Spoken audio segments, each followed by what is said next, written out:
الرحمن الرحیم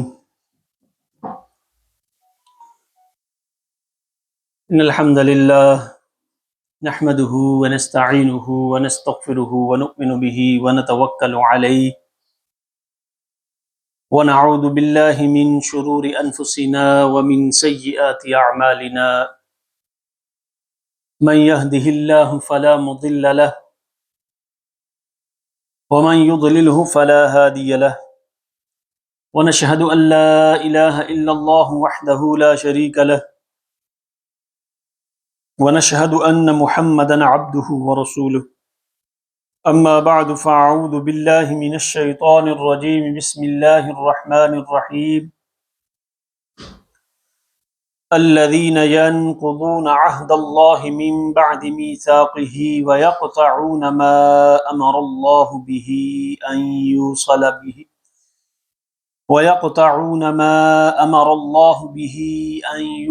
ويفسدون في الأرض أولئك هم الخاسرون صدق الله العظيم وصدق رسوله النبي الكريم الأمين وبلغناه على ذلك لمن الشاهدين والشاكرين والحمد لله رب العالمين.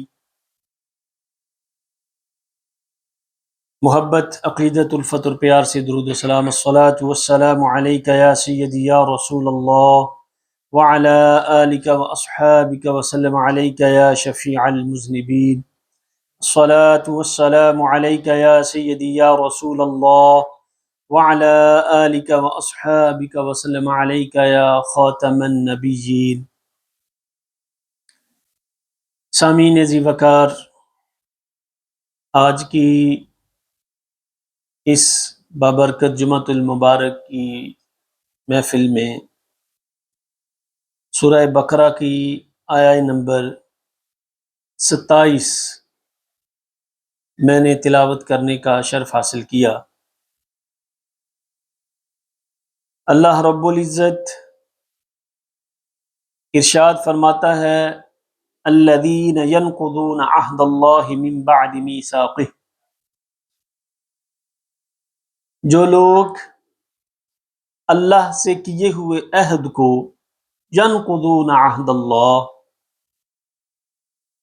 توڑ دیتے ہیں، اللہ کے ساتھ کیے ہوئے عہد کو مضبوط کرنے کے بعد، من بعد میثاقہ، مضبوط کرنے کے بعد اس عہد کو، اس وعدے کو توڑ دیتے ہیں. وَيَقْطَعُونَ مَا أَمَرَ اللَّهُ بِهِ أَن يُوصَلَ، اور دوسری جو وہ نافرمانی کرتے ہیں وہ یہ ہے وَيَقْطَعُونَ مَا أَمَرَ اللَّهُ بِهِ أَن يُوصَلَ، کہ جس چیز کو اللہ رب العزت نے ملانے کا حکم دیا ہے، وَيَقْطَعُونَ، وہ اس چیز کو کاٹ دیتے ہیں، وہ اس چیز پہ عمل نہیں کرتے. وَيُفْسِدُونَ فِي الْأَرْضِ، اور پھر زمین میں فساد پھیلاتے ہیں. اولئک هم الخاسرون، فرمایا یہی وہ لوگ ہیں جو خسارے میں ہیں. اس سے قبل کی آیات میں اللہ رب العزت نے دو مثالوں کا ذکر کیا تھا، اور کفار اور منافقین نے یہ سوال کیا تھا کہ اللہ رب العزت نے ان مثالوں کو بیان کرنے سے کیا ارادہ کیا ہے. ان اللہ لا یستحیی ان یضرب مثلا ما بعودۃ فما فوقها، اس آیہ مبارکہ کے حوالے سے ہم گفتگو کر چکے ہیں عید سے قبل. تو کفار نے یہ اعتراض کیا تھا کہ یہ چھوٹی چھوٹی مکھی اور مچھر کی جو مثال اللہ رب العزت نے بیان کی ہے، اس چھوٹی سی چیز کو چھوٹی چیز کی مثال کو بیان کرنے سے اللہ نے کیا ارادہ کیا ہے. اس آیہ مبارکہ میں اللہ رب العزت اس کا جواب دے رہا ہے. یعنی جن لوگوں پر جہالت غالب ہے، جو ضد اور ہٹ درمی سے باز نہیں آتے، جب وہ ان مثالوں کو سنیں گے تو ضد اور عناد کی وجہ سے وہ ان مثالوں پر غور و فکر نہیں کریں گے. اللہ رب العزت فرما رہا ہے کہ مثال میں بیان کر رہا ہوں، ان اللہ لا یستحیی، مجھے کوئی عار نہیں ہے کہ کسی بات کو سمجھانے کے لیے میں ایک چھوٹی سے چھوٹی چیز کی مثال بیان کروں.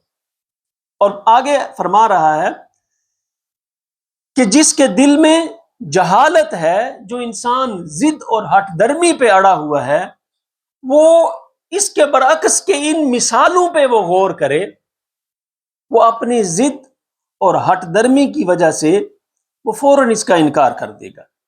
لہٰذا ان مثالوں کو بیان کرنا ان کے حق میں گمراہی کا موجب ہے. اور جب ایمان والا ان مثالوں کو سنے گا تو وہ ہدایت پا جائے گا. قرآن کریم میں اللہ رب العزت نے وَتِلْكَ الْأَمْثَالُ نَضْرِبُهَا لِلنَّاسِ وَمَا يَعْقِلُهَا إِلَّا الْعَالِمُونَ، کہ ہم ان مثالوں کو لوگوں کے لیے بیان فرماتے ہیں. وَتِلْكَ الْأَمْثَالُ، اللہ رب العزت مثالیں کیوں بیان فرماتا ہے؟ فرمایا میں لوگوں کے لیے یہ مثالیں بیان فرماتا ہوں.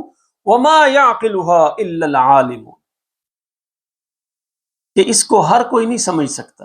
جب تک دل سے انسان اناد، بغض، ہٹ درمی کا پردہ نہیں اتارے گا، اس وقت تک کو وہ حق کو سمجھ نہیں سکتا. وما يعقلها الا العالمون، ان کو صرف علم والے ہی سمجھتے ہیں، جو اللہ رب العزت کی معرفت کی مثالیں اللہ رب العزت نے بیان فرمائی.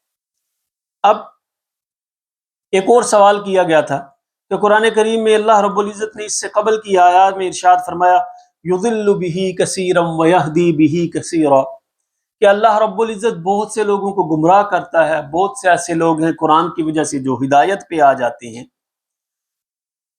تو کہا کہ حالانکہ قرآن ہدایت کے لیے ہے تو گمراہ سے کیا مراد ہے؟ تو یہ ہے کہ کثیر تعداد میں عدداً جو احباب ہیں، جو عدداً کثیر ہیں، گمراہ جو ہے وہ تعداد کے اعتبار سے زیادہ ہیں، مقام و مرتبے اور شرف کے اعتبار سے، ہدایت کے اعتبار سے ہدایت والے لوگ زیادہ ہیں. اب آگے فرمایا وما يضل به الا الفاسقون، کہ اللہ رب العزت فاسقوں کو، جو فاسق لوگ ہیں وہ گمراہ ہوتے ہیں. اب جو فسق ہے اس کا کیا مطلب ہے؟ کسی بھی سیدھے راستے سے ہٹ جانے کا نام فسق ہے. اور شریعت میں گناہ کبیرہ کرنے والوں کو فاسق کہا جاتا ہے، اور اس کے 3 مراتب ہیں. ایک ہے تغابی، جو شخص کبھی کبھی گناہ کبیرہ کرے اور اس کو برا جانتا ہو، گناہ کرے اسے برا جانتا ہو لیکن وہ کبھی کبھی اس سے گناہ سرزد ہوتا ہے. فرض کا ترک اور حرام کام کا ارتکاب کرنا یہ گناہ کبیرہ ہے. اور دوسری جو فسق کی قسم ہے وہ ہے انہماک، جو شخص گناہ کبیرہ کا عادی ہو اور اس کو اس کا خوف نہ ہو، کہ انسان گناہ کبیرہ کرتا ہے لیکن اسے اس کا خوف نہیں ہے. اور تیسرا جو مرتبہ ہے، جو شخص گناہ کبیرہ کو اچھا اور صحیح سمجھ کر کرے. اگر کوئی اس مقام پہ یا اس چیز پہ اعتقاد پہ قائم ہو جائے، جو اس درجے پہ پہنچ جائے، تو وہ ایمان سے جاتا رہتا ہے، ایمان اس کا ختم ہو جاتا ہے. اور اسی طرح ایمان کے بھی اللہ رب العزت نے 3 مراتب کو بیان کیا. من رأى منکم منکرا فلیغیرہ بیدہ، کہ تمہارے کامل ایمان یہ ہے من رأى منکم منکرا، کسی برائی کو دیکھو تو اس کو ہاتھ سے روکو.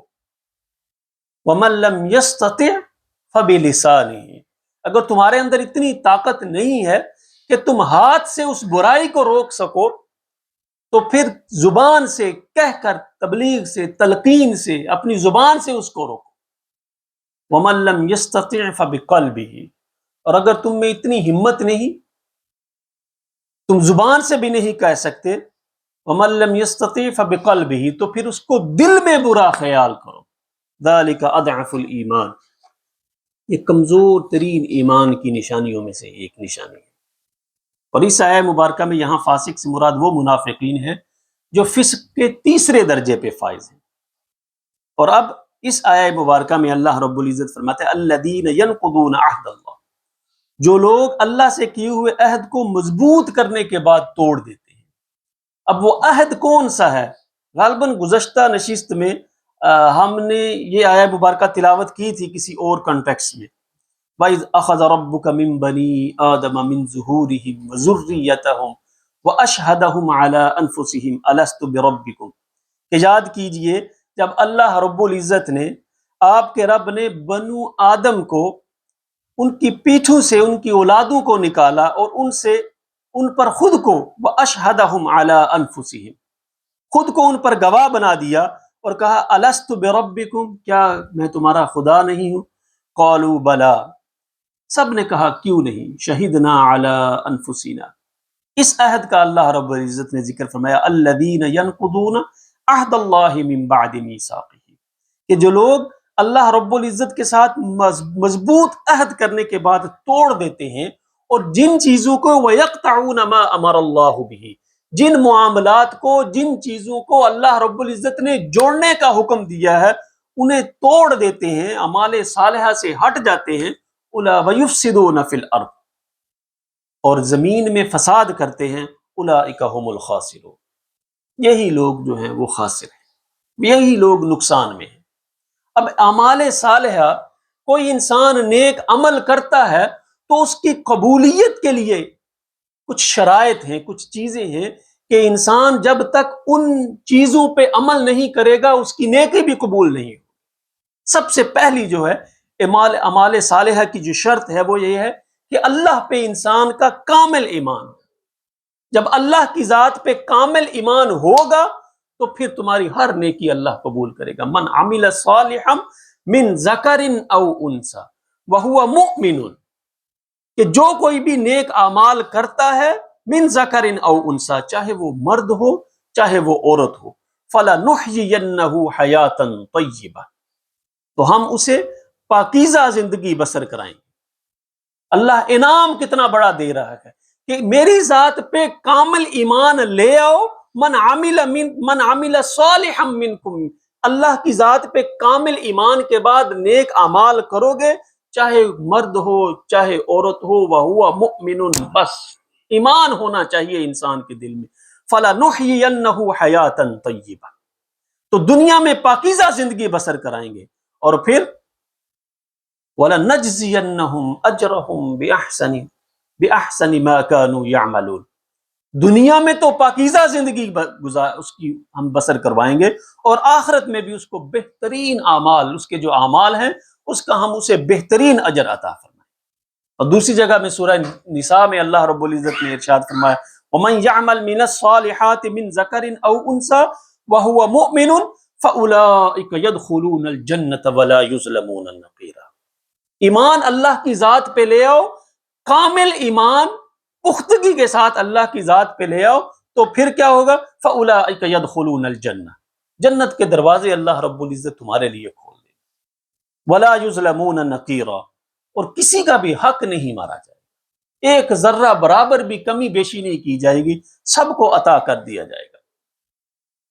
اور دوسری جگہ پہ اللہ رب العزت نے سورہ اسراء میں ارشاد فرمایا وَمَنْ أَرَادَ الْآخِرَةَ وَسَعَ لَهَا سَعْيَهَا وَهُوَ مُؤْمِنٌ، وَمَنْ أَرَادَ الْآخِرَةَ، جو انسان آخرت کا ارادہ کرے، نیک اعمال کا ارادہ کرے۔ نیک اعمال کیوں کرتے ہیں؟ کہ اللہ کی بارگاہ میں سرخرو،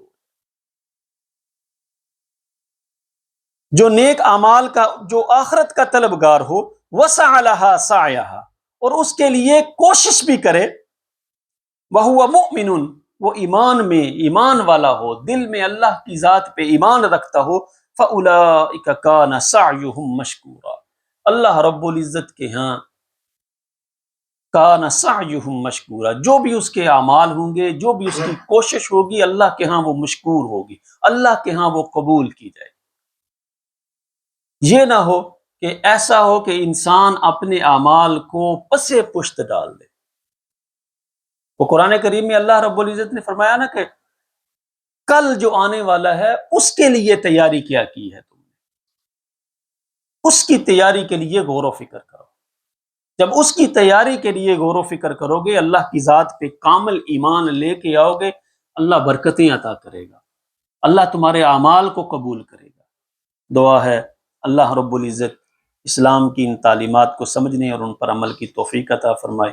وما توفیق الا باللہ، سنتے ہیں عطا فرما لیں۔